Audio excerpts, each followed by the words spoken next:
What's going on, guys? This is Miasin, and welcome to my BYSTIAL DESPIA branded whatever the hell deck profile. Basically, deck. So, the new support is really nice, even though I'm barely using anything. All I'm really using is Guiding Quem the Virtuous, which is actually really insane, so it doesn't matter. As well as the new fusion monster, Albion the Incandescent Dragon. It requires a light spellcaster monster as well as Fallen Valbaz.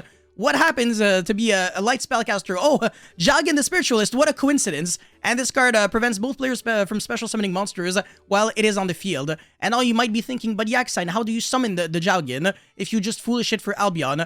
Well, this card just conveniently happens to have a Monster Reborn effect. What a coincidence. So even if you can't get your hands on Branded Expulsion, you can still summon the Jalgan super easy. And this deck is just really nasty at putting up mega boards going first.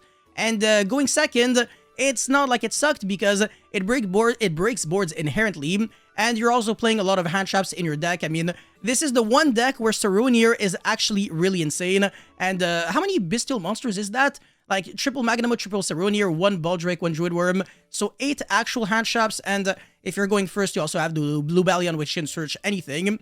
And you're putting up negates, or rather not really negates, but interruptions, as well as floodgates. And that's the reason why this deck is really nasty. But before this video starts, make sure you like and subscribe. Check me out on Twitch and Instagram. If this video can get to 1,000 likes, I will be making a live stream on this deck. And now let's get right into it. Alright, so first things first, how many Bestials am I playing? Like I said, 11. So triple Lubalion, as well as triple Magnamut, triple Saronir, and finally 1 Druidworm, 1 Baldrake. This might be a little easier to read now.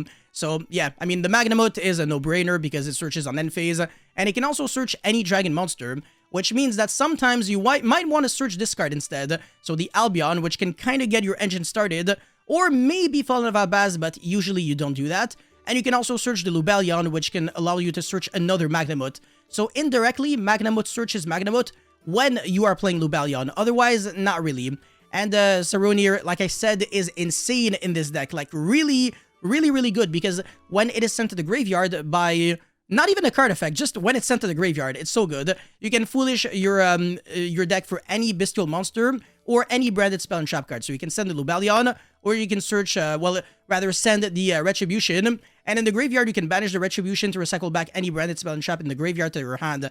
So if you can use Saronir's effect twice, you can send branded Retribution and branded Fusion, and pretty much unbreak any hand. But Saronir is not the only card that can foolish, because there is also Albion and Guiding Quem with pretty much the exact same effects, and because of the fact that this mentions Fallen Valbaz in its text, it is ridiculously easy to search. You can search it with Branded Lost, which is this card, or with like Mercourier when it's banished, or literally anything. This card is ridiculously good, and it's also always treated as both a Dogmatica and a Despia card, meaning that you can also special summon in this with a Branded Opening, or of the Graveyard effect of Titanic Lad, because it is, like I said, a Dogmatica monster. So yeah, this card is just like crazy support for this deck. But anyways, that's enough with me being on a tangent. For the other monsters, I'm playing 1 Albion, of course. This is the Draw 1 and the Foolish Burial.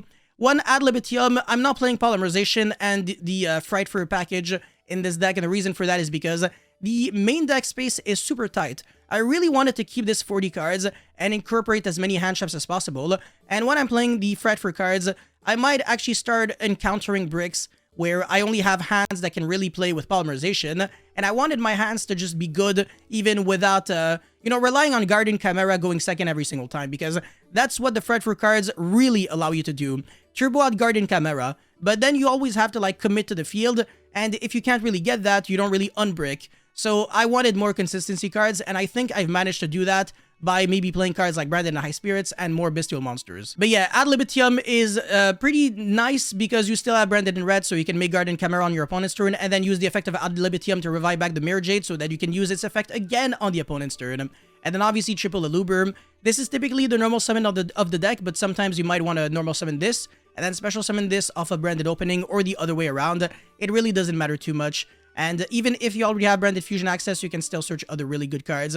I mean, like, every single card here pretty much is searchable by Aluber. So this card is like the mega Stratos of this deck. It's ridiculously good. And even the Graveyard effect is pretty good, so don't sleep on this card. Even the on-field effect of Ad Libitum sometimes might come up, but almost never. Like, I think I've used it like once to jump over like a towers-esque monster because it increases the attack of my monsters by 100 multiplied by their level. So I can randomly have a Guardian Chimera that can jump over like a towers or something, but it rarely comes up. Anyways, 2 Fallen Valbaz, not 3 because I'm not playing like the polymerization build. And then again, Guiding Quem, only 1 is enough because it's just super easy to summon. And it doesn't necessarily get anything started just on its own. It's not like a Luber, but it's a really good extender. And the fact that you can revive back any monster that mentions Fall of Albaz from the graveyard is just ridiculously good because it also allows you to revive back the Mirror Jade.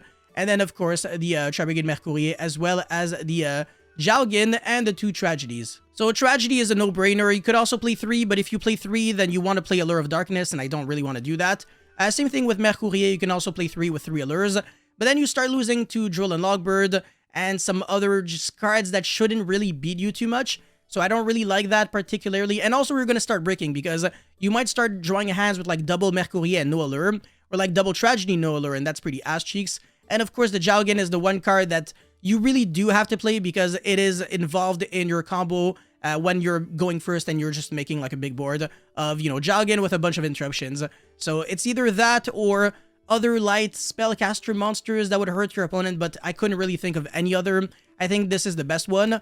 You could also play Ido as well as Ra's Disciple, which I don't really think makes sense because there are not light spellcasters for you to summon the Albion, the Incandescent Dragon. Anyways, that's it for the monster lineup, so 23 monsters, and for the spell cards, 3 branded fusion, obviously 3 branded opening, 2 branded in red, as well as the branded lost, and now for the less obvious cards, 1 regained, 1 theater, as well as 3 branded in high spirits. So branded in high spirits actually is, ironically enough, well, rather was better in the Tearlaments deck, because it was revealing a Tearlaments monster and then sending the Lulu Caro searching for the other Ecclesia that has a quick play. I think the Blazing Cartesia, the Red Cartesia, the Virtuous, I think that's the name. And then you were like quick fusing, whatever. But in this deck, you're not really, it's completely different. Basically, you're sending dragon monsters like the Bestials, especially Saronir, and then you're sending Albion or the Titanic Lad, and you're going to be searching for the Guiding Quem. Or you can also search for whatever else like Albion and then send your Retribution that way.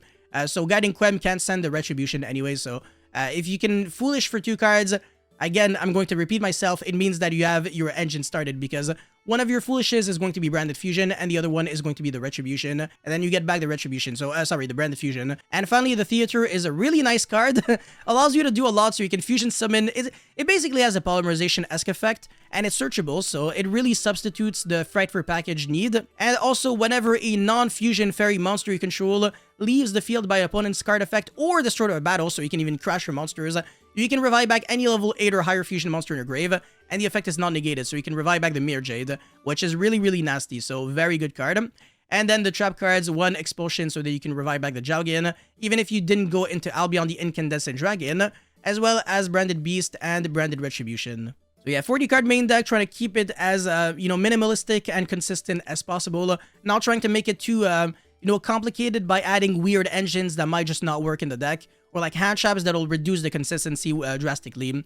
And now for the extra deck, double Guardian Chimera, because you have double branded in red, and you can recycle back the branded in red, whereas you can't really recycle, well, you can recycle back the Guardian Chimera by going Lubalion and then shuffle for Dragostapelia, but is it really worth it? I mean, I guess, but the extra deck space is not really that tight. You can definitely cut to the second Guardian Chimera, maybe for Bestial Dispatter, and consider playing a bit Branded Etude, which allows you to Synchro Summon on your opponent's turn. I'm talking a little too fast, but anyways, 2 Mirror Jade, very good card again. I think everybody knows what this card does, so you can Foolish for a fusion monster from the extra deck that mentions Fall of Albaz, and then banish any monster on the field doesn't target, and you can't use that very same effect of the physical copy of Mirror Jade for the next turn, but if you change Mirror Jades, like if you fusion summon using the Mirror Jade, for like a, I don't know, Guardian Chimera, and then banish the Ad Libitum from the hand with a branded in red, the Ad Libitum revives back the same Mirror Jade, and then you can use the effect right away, because it is no longer the very same Mirror Jade. So it is not a name restriction, but rather a physical card copy restriction, and you can only control 1 Mirror Jade, I believe. So yeah, you can't have like double Mirror Jade on the field at the same time. And then finally, well, not finally, but Albion the Incandescent Dragon, I'll explain what this card does. Predaplan, Dragostapelia, double Lubellion, double Masquerade, Brig Grand, on the end phase, this can surge the Tri-Brigade Mercourier, as well as Titanic Lad and Triple Albion, because this is pretty much always what you're trying to foolish from the extra deck, using like Mirror Jade and maybe even Brandon High Spirits. And now for the idea section, I'm not really going to be losing too much time here. So Artifact Scythe, Incredible Ecclesia, Edgem Chain, well, rather the Frightful package overall, Garura and Mud Dragon if you're trying to play Super Poly. Bestial Dispatter with the Branded Etude, again, allows you to Synchro Summon on your opponent's turn. Foolish Burial if you want more ways of kind of getting your stuff going, so you can Foolish for the Tragedy and search the Branded Fusion that way. And then, yeah, whatever, Call by the Grave, Allure of Darkness, cards that I already kind of explained. So that's pretty much it for this video. Thank you guys so much for watching. Don't forget to like and subscribe. I'll see you guys very soon. Peace.